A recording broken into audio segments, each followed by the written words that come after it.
Bonjour à tous chers amis du Petit Ballon, bonjour Jean-Michel. Bonjour à tous, bonjour Martin. Nous allons dans notre terroir favori, le Beaujolais, non? Ah oui, j'adore le Beaujolais et notamment certaines appellations comme Fleury par exemple. Moi aussi. Qui vient du Romain Fleurius qui avait installé son camp dans le coin. Il devait être bien Fleurius. Hein. Voilà, ben, il serait content et heureux de goûter ce vin-là. Ah, mais qu'est-ce que ce château? Donc château Grand-Grange, Clos de la Madone, donc c'est un Fleury, Beaujolais, donc gamay, noir, H du blanc, c'est le cépage. Et un très joli fleuri puisque on a quand même une identité de terroir. C'est pas le Beaujolais gouléant facile, il y a quand même du caractère. Ça c'est bon. Oh là là. Déjà, il sonne bien. Oh là là. Ça fleuronne comme on dit.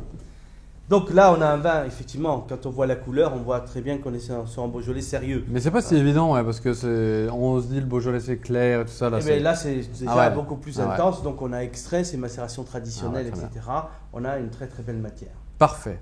Au nez. Ah ouais, ça sent bon ça. Hein. Alors des notes de fruits à noyaux, on est sur de la cerise, on est sur de la prune. On a une certaine maturité, on a une connotation presque ensoleillée dans le vin. Des notes légèrement poivrées. Un côté un peu fumé qui peut provenir du sol, granit, donc sol d'origine volcanique, donc légèrement fumé. Et donc là, ça prouve encore que les vignes sont allées profondément chercher leur nourriture et ça se traduit par un vin d'une belle concentration. Mais on va le goûter quand même. Hein. Ouais, bien sûr.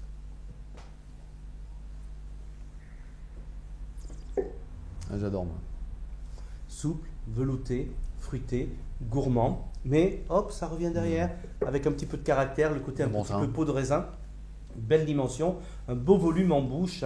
Alors je suis d'autant plus heureux de le présenter que ce sont des Danois qui sont propriétaires du château, donc l'Europe, hein, donc c'est déjà formidable, Per Harkon et Marianne Philippe. Donc voilà des gens qui ont remis le château en état et qui ont remis le vignoble en état. C'est hyper bon. Ça hein. paye aujourd'hui quand on dit ça. Très très bon. C'est très très bon, ça c'est magnifique. Trop bon, bravo les Danois. Comment on déguste tout ça? Ah bon, alors dans le Beaujolais, on peut aller sur les fromages Saint-Félicien, Saint-Marcelin, comment on appelle ça, la cuisine lyonnaise. Ah, évidemment, la meilleure. La meilleure, la cuisine lyonnaise. Voilà, mais tout ce qui est navarin d'agneau, ragoût, lapin, etc. Mais saucisson aussi, quenelle. Hamburger. Ah, bah voilà. Ah, bah alors ça, vous entendre dire ça. C'est une dégradation de mon état. Non, je plaisante. Non, mais c'est vrai que sur une cuisine assez moderne, c'est des vins qui passent partout. Et c'est vrai que tout un repas, c'est merveilleux. Trop bien. Voilà.